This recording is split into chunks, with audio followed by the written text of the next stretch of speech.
Exhibit is now officially open to the public, but we have some of it, as you can see, right here in our studio. Yes, today we're here with Martin, Executive Director and co-founder of Julien's Auctions. Thank you so much for joining us and bringing these amazing pieces from Ringo's collection. I mean, I can't believe it's so close. I mean, it was behind glass yesterday, but now I'm like, okay, I kind of want to sniff the jacket.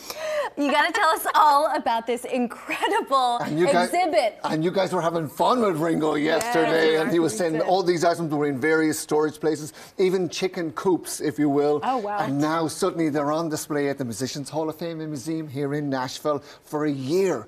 And so, of course, they inducted Ringo in 2023, the first inductee from the Musicians Hall of Fame and Museum. So that was very special. So then Ringo, with his #1 album, Look Up, Peace and Love, everyone, he decided and agreed that this would be an amazing opportunity to show off his items that he will never let go of, but he would want people to see them and enjoy them and appreciate them. And this military jacket, a British soldier wore this, and then when the Ringos were changing their style, circa 67, 68, Strawberry Fields Forever. I mean, this was the promo video. Now, I'm talking before Instagram and TikTok and YouTube and all that. They did a promotional video, before MTV even. And so that was amazing. And they were changing their style of music, going psychedelic colors, etc. And so this is a really special, very iconic jacket. And Strawberry Fields Forever is a very important, very meaningful song. One of my favorites. It is. Yes. Yeah. 58 years today,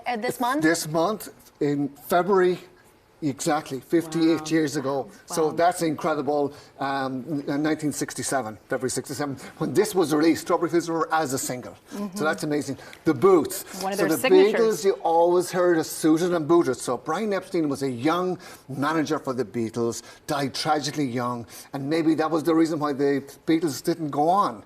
Because very soon after he passed away, the Beatles were disbanded, if you will. But he said when they would go to Germany, no drinking on stage, no smoking, suited and booted, nice and clean cut. And these are one of the original pairs of boots that Ringo had, made especially for the Beatles, back in the early 60s.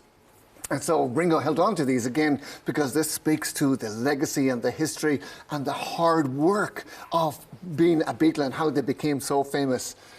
This here is August 1962, Brian Epstein Stationery, and this was the schedule for the week starting August 19. What's interesting about this, Ringo started with the band on August 18, 1962 as the drummer, became the most famous drummer in the world and still drumming, of course. And that was the week-long schedule at the Cavern Club every evening, the Majestic Ballroom.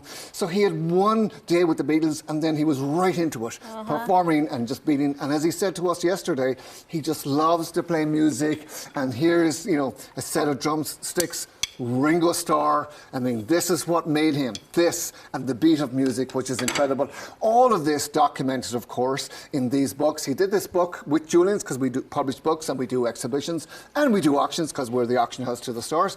These items are just on display. They're not for sale, but people here in Nashville are encouraged to come to the Musicians Hall of Fame.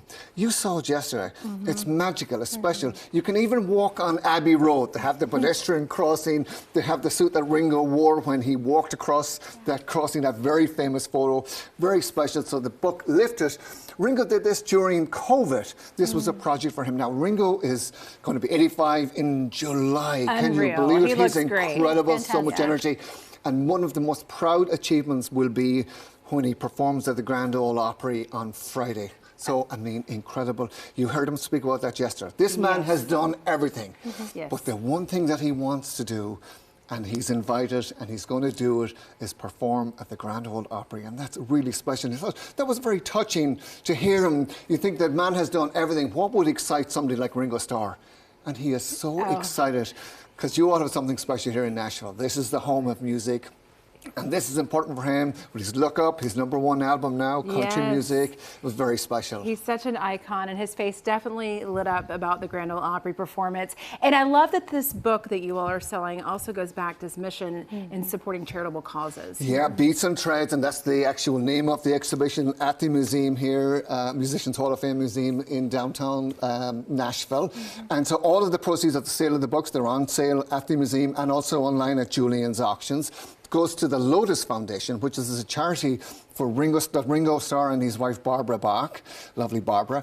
Yeah. They founded this charity and they help so many different causes: cerebral palsy, addictions, children's cancer, homeless, battered wives, so many causes that their charity supports. So all the proceeds of the sale of the book will go to benefit their charity, and they do such incredible work.